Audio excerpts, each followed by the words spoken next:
as the weather gets colder and the decorations come out. A familiar debate often surfaces in Christian circles. Should we even be celebrating Christmas? We hear about its connections to ancient pagan festivals like Saturnalia. We know that December 25th is not the actual historical birthday of Jesus. So by putting up a tree or singing carols, are we accidentally participating in something pagan? It is a sincere question that deserves a thoughtful biblical answer. Let's be honest.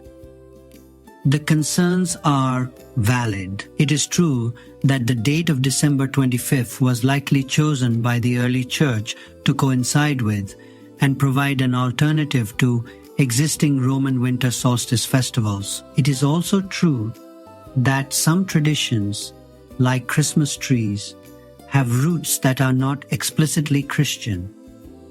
For a believer who is deeply committed to worshiping God in purity, these connections can be troubling, and we should commend the desire to honor God in all things.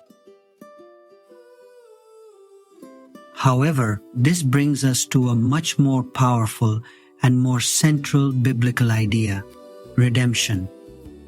The entire story of the Bible is about a God who steps into a broken, pagan, and dark world to redeem it and fill it with His light. The Incarnation itself, God becoming a man in the person of Jesus, is the ultimate act of redeeming a fallen creation.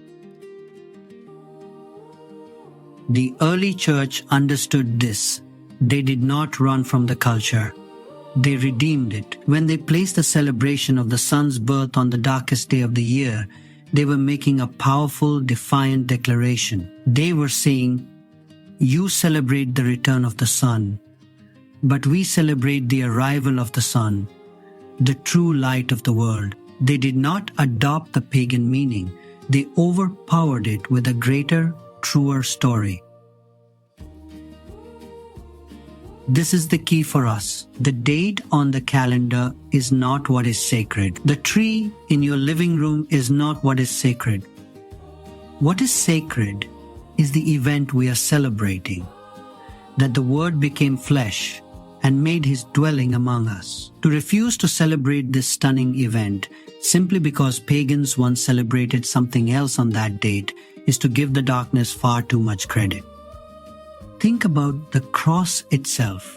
In the Roman world, it was a symbol of torture, shame, and horrific death. Yet, God redeemed it, transforming it into the ultimate symbol of love, victory, and eternal life. If God can redeem the cross, He can certainly empower us to redeem a day on the calendar and fill it with glory for His Son. So how do we celebrate Christmas in a way that truly honors God? First, make it about Him. In all your traditions, from the music you play to the gifts you give, let the central theme be the stunning reality of Jesus' birth. Read the nativity story. Use the season as a chance to talk about your faith. Second, be a light. The world is more open to the gospel during this season than at any other time. Use it as an opportunity to be radically generous, to invite a lonely neighbor over, to show the love of Christ in tangible ways.